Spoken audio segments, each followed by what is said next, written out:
Roll call 209 here, and it's windy, so I'm sitting in the back of the car. I just packed up a bunch of stuff. You know, a lot of people don't understand the compatibility with people and their pets, especially if they're not pet owners. You know, you gotta forgive me because it's windy out here. We're gonna go through another cycle of stuff, and everybody's in the house doing Christmas cookies and stuff.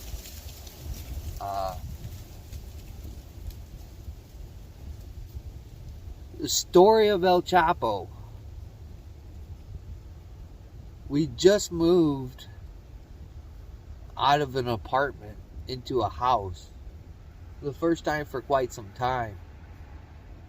And I was like, oh, I'm going to get a dog. So we went to the pound. So, you know, why do all the hardships? You know, looking for a specific type of breed. We'll go to the pound, we'll take a look. So we go and walk through the first set of kennels, and like, you know, gotta find that right dog that fits the spot. And me and Cindy are walking through the pound, and you know, there's a lot of cool dogs there. A couple of dogs we got to, you know, take out of the kennel and play with them in the little room that they got them in. And that was fun. You know, let's get to know the dog a little bit. We looked at 2 or 3 dogs, and I was like, you know, let's find a really good one. Let's not rush to judgment here, you know. So we were walking through, and there's a giant little house. Like it was one of the biggest kennels there, with a giant inflatable house there. You know, and looked in there. I said, I wonder what kind of dog's in there. So I walked around the other kennel, and Cindy's looking at the kennel with the house in it. And I'm looking around these other dogs, and they're good looking dogs.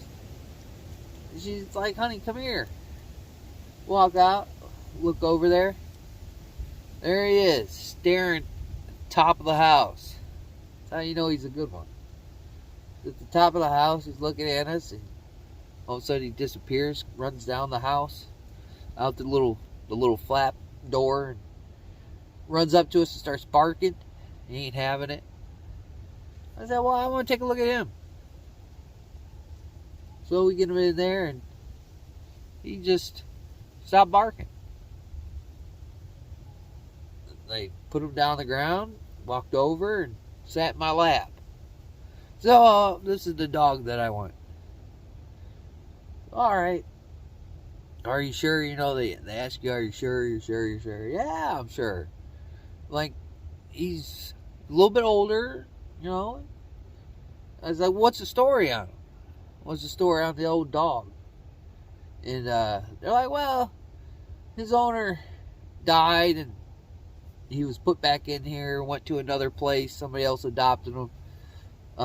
They couldn't take care of him, so he came back. So he's been in and out of this place a couple of times. I said, well, he ain't coming back. They're like, what? What are you talking about? I said, no, I'm going to take him. So he ain't coming back here. He'll be with us for the duration. And we had to go through all the paperwork and stuff, make sure we're not some kind of criminal, you know. Because there's tons of people out there that ruins dogs' lives. So I was like, fill out the paperwork, do background check, and they're like, well, you can come pick them up on Monday.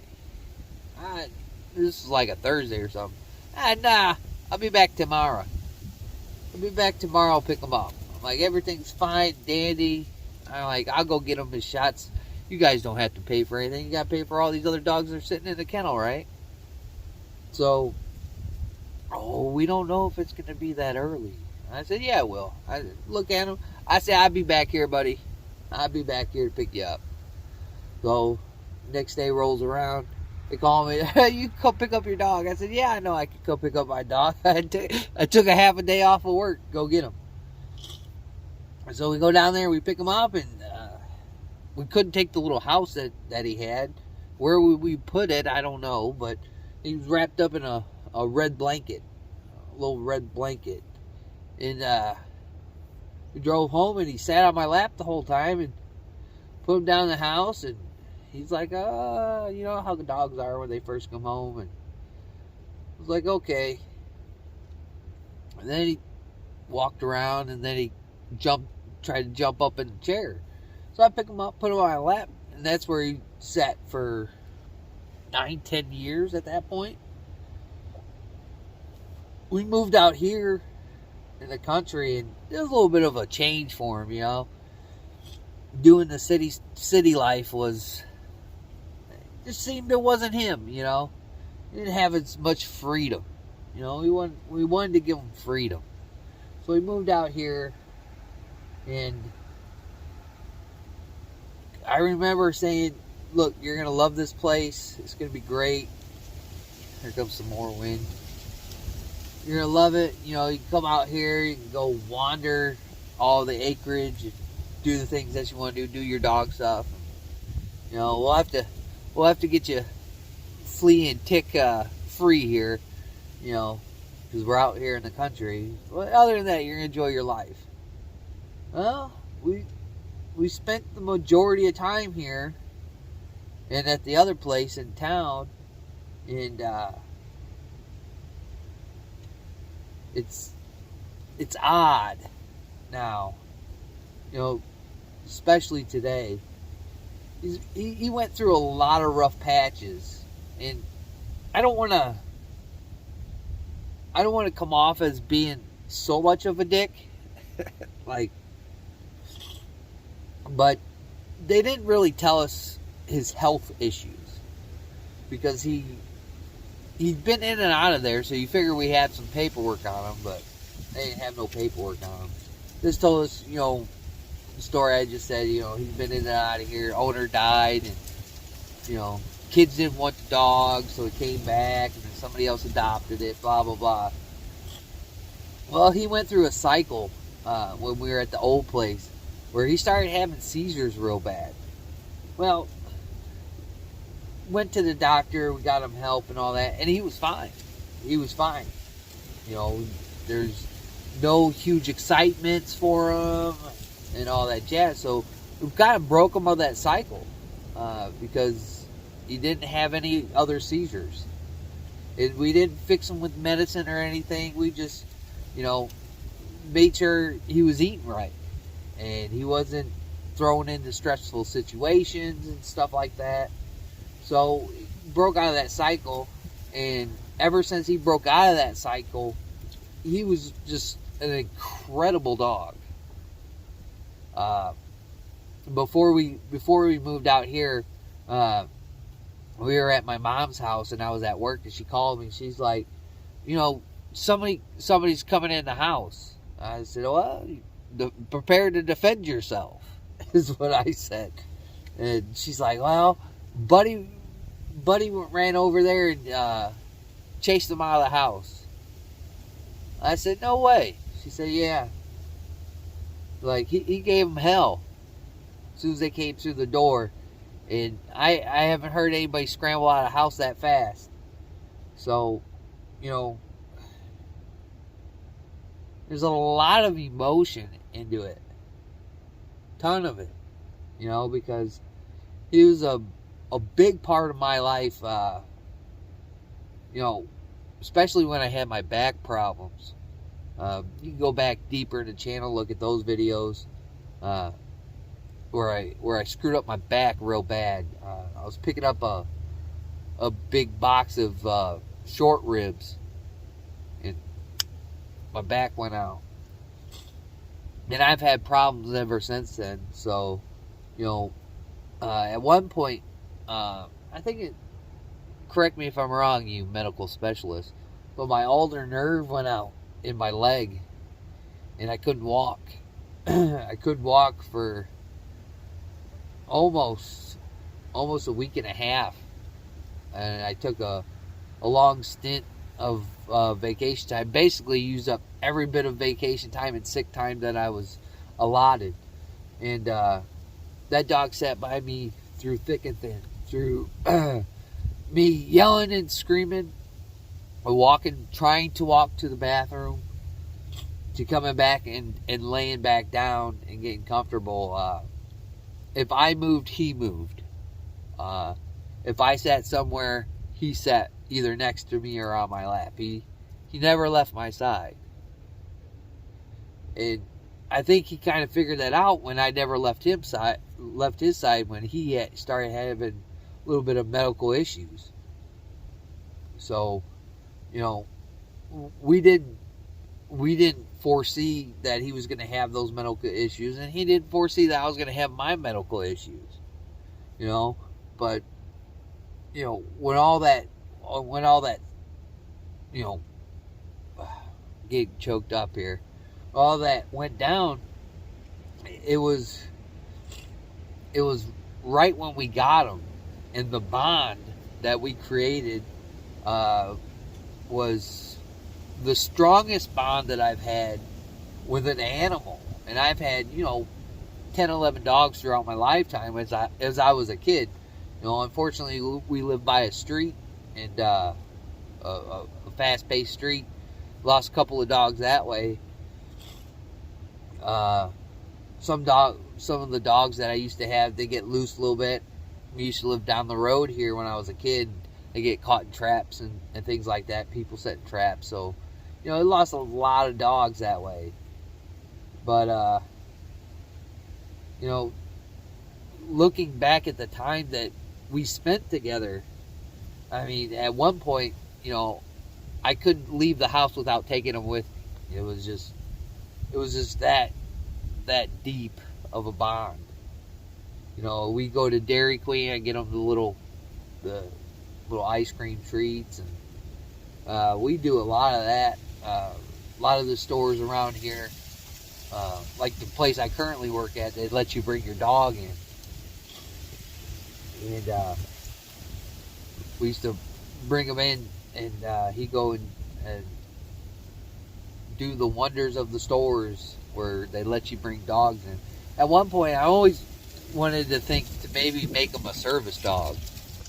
But if people know me, man, I mean, that's all fine and dandy, but I'm like, you know what? I don't need other people to know that he's a service dog. You know, he was just a dog that had created a good bond with his owner, just like I created a good bond with him.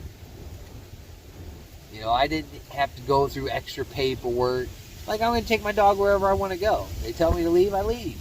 I mean, there's a couple of times I walked through Walgreens with him in the car. You know, put him in the little child seat with his little blanket. And we pick out our treats together, you know. Make sure I get something that he liked. And the last few weeks here, you could really tell stuff was going on with him. You know, talking to the doctors, getting his shots the first of this year, and she's like, "Yeah, he's strong." I'm like, "But you know, he's getting old in age, and you know, his eyes are getting bad. He's started to form a lot of cataracts on his eyes." And we asked how much they'd be for it to be removed, and they gave us a ballpark number about $5,000. $5,000 is $5,000. You know, we can't afford that. You know, I don't make shit at what I do. You know, I was like, well, what can we do to not so much prolong it, but treat it, you know, as it's going to progress. So they gave us some tips and some tricks. And here recently, it got bad. The other day, I was getting ready for work, getting ready to leave, and you know, I'm in there brushing my teeth, and I walk over, and you know, I get my wallet, my gun, all that shit, and I could kind of hear him whimpering. And I was like, oh shoot, you know. I was like, oh, today might be the day. I walk over there and he went into the Christmas tree and got a little bit tangled up in the Christmas tree. And prior to that, we noticed that he was pretty much blind at that point. So I called Cindy and I told her, you know, like, look, you know, I can't, you know, the doctor's like, well, he's in decent health, you know, but, you know, you're going to have to start teaching him new methods. And I was like, he's just, he's not what he used to be. I'm like, doctors are doctors, you know. And I was like, you know, I don't want that kind of quality of life for him, you know. He's used to coming out here, looking around, chasing squirrels in his younger years, and barking at deer and stuff. I'm like, he's never going to be the way he used to be. And I said, I can't have him live that way. So yesterday, I thought about it all day ever since, you know, he ran into the Christmas tree. And I told Cindy, I said, man, this might be the time. This might be the time. I said, I don't want to make him suffer, and I don't want to start prolonging his life because I'll miss him, you know, or the family will miss him. I'm like, he doesn't deserve that. He's done so much for the entire family. It's like, you know, I can't have him be this way. You know, this is basically not the way I want to remember him. You know, I'll remember his ups and downs, just like I hope he remembered my ups and downs, like when I was feeling, you know, overwhelmed, or when I was hurting, and things of that nature. You know, I was there for him, he was there for me. It's just looking at him the last 4 or 5 days, I knew it was inevitable. It was inevitable. You couldn't. I don't think there's anything that I could have done to help him. You know, I mean, even the doctor was like, "Look, you know, we're not gonna. He's so old. We're not gonna attempt to do surgery because he might not even live through surgery." And at that point, I was like, "Yeah, you know." I'm not having him go out like that. I'm like, hey, he can go out at home. So we made him comfortable. You know, further along, when we started really noticing changes in his behavior, his movements, started giving him a little bit of dog treats with the CBD oil in it and all that jazz. And that worked for a short time, but you just knew by watching his movements that, you know, he's gonna have a hard time going to the bathroom, gonna have a hard time doing this. I mean, you know, he's going blind, and it was just inevitable. And I knew that going into this, and that's the one thing, looking back on it, that really always hung in the back of my mind. I don't know how you are if you own pets and things of that nature. But I always knew this day would come. He lived a good life. He lived a very good life. I mean, with us. We treated him pretty good. If I sat on the couch, he sat on the couch next to me. If I went outside, he went outside. When it was time for bed, he'd tell me it was time for bed. He'd jump up on me. I'd say, time to go to bed. He'd run right in the room and wait for me to put him up on the bed. And we had a little spot at the end of the bed for him, with a little pillow and a couple of his blankets. One of the most noticeable things that we that we noticed is when I won Sarge C4 Defense's giveaway, and it was the Snuggie. El Chopo always had a thing for blankets. And if you own a Chihuahua, you know what I'm talking about, like where he burrow himself in there. And at one point, he wouldn't sleep without that blanket. He just wouldn't. So I ended up having to surrender my Snuggie to him. I was infringed on my Snuggie, so to speak. So that was always a thing. He always had to have that thing because it was pretty comfortable. But I mean, this is the hardest part of it, of owning animals, or just being a part of their lives. I really shouldn't say owning them. You know, just being a part of their life. And it's sad. You know, this morning was a panic. Cindy came in the room, panicked. And at one point I was like, what? You know, is something going on? Is there a fire in the house? Or there weather coming through? And she finally told me, she's like, look, he passed. And I remember last night we were watching some documentary.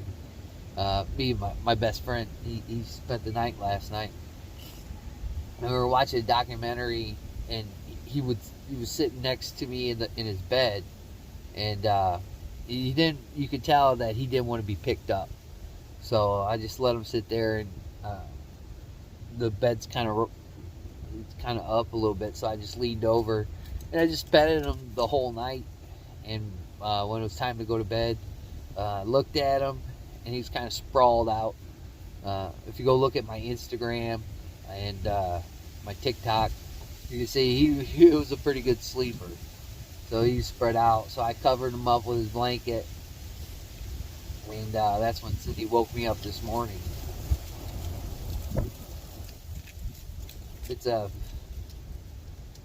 It sucks, man. This is probably one of the hardest, if not the hardest, this year. I've lost countless friends this year, countless. And you wonder sometimes. You wonder when you look out into the world and you see the things that are going on, or you look in government and you see some of the things going on, and you look into these aspects of life, and you wonder to yourself, you know, you wonder to yourself, you know, is this really fair? Is this really fair with some of the things that human beings do in life, and either get away with, or, you know, they spend their majority of time in courtroom, you know, for the heinous acts that they do. And you think to yourself, and then they get off on it, you know, they walk free, and you think to yourself, with all these horrible people in the world, you know, why did you have to lose something special to you? And that's kind of how I feel. You know, we have all these people that try and cripple the populace by their greed, by their wants, and the lifestyle they believe they should have, you know, in accordance to us, paying for it. And you wonder to yourself, is this how it's supposed to be? You know, we lose a lot of things as just normal citizens every day. But is it that fair that these people, they hardly lose any? And then during the course of times doing rants and raves, when Night Strike had something come up, or, you know, he didn't show up, or, you know, whatever the case may be, you know, he was always there. He always wanted to sit in the chair. You know, he'd interrupt our chats when he had to go outside to the bathroom. You know, he was he really knew what he wanted in life. You know, if he needed something to drink, or his water bowl needed to be filled, he'd let you know. If he needed to go outside, he'd let you know. If he wanted to go for a ride, he'd let you know. If he wanted to come outside, and one of his biggest shticks of everything he would lay in the sun. And always told him, that's not good for you. You gotta come inside. And he just hang his head. And, oh, I got caught. Or, oh, they're telling me I can't do this. You know. And it was just like, it's for the better of the goods here. You know. But that's a hard thing to do today. Is to wake up and find out that a dude, I call him a dude, that went through a good portion of your life, passed away. It's tough. Toughest thing. One of my bestest friends in my life, besides a couple of human beings, this dude was, he was the man. He was when I come home from work, I hurry up, wash my hands and everything, and he'd just be sitting there waiting for me. You know, he'd just be sitting there waiting for me. Boom, pick him up and walk around. You know, ask him how his day's gone. And I always said, if I didn't, and this is the one thing that always pissed Cindy off, if I didn't say goodbye to him, he'd run through the house looking for me. He'd run through the house. Sometimes I would physically have to wake him up and tell him I was leaving. And he'd look at me like, okay, you're leaving? All right, see you when you get back, dude. Go back to bed. You know what I'm saying? That was one of the things. Because if I didn't say goodbye to him, he would always, he'd run up and down the house. Wait, and they tell him, you know, he'll be home a little bit later. But, yeah, it's one of the most hardest times, again, that I've had to do. I've lost a lot of friends here in the last 2 years. That's tough. And this is just another tough stretch of road that we go through. It's sad. The kids are sad. I'm sad. Cindy's sad. Dropping them off to the clinic was tough. You know, because basically, you know, I'd never give them to someone else and leave. You know, it wasn't like that. It wasn't like, oh, you're gonna go dog sit. No, he was never dog sat. He was always with us. Whether we're sitting here in the car, going for rides, going to stores and stuff like that. So this is a tough one. This is not how I wanted to end the new year, or end this year and go into the new year, I should say. But you can't go back. You can always remember, but you can't go back to those days. It's a tough one.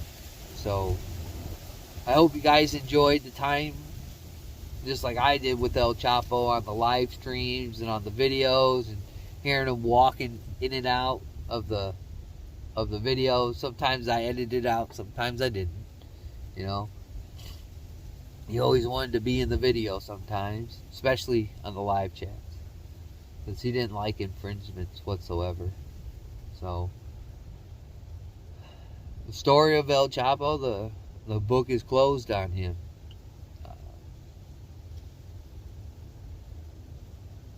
I know one thing. I don't think I'll ever get another animal. We do have Bandit, but for me anyways, I think that's about it. So there's the story of El Chopo. I mean, there's tons of stories I could tell you about him, but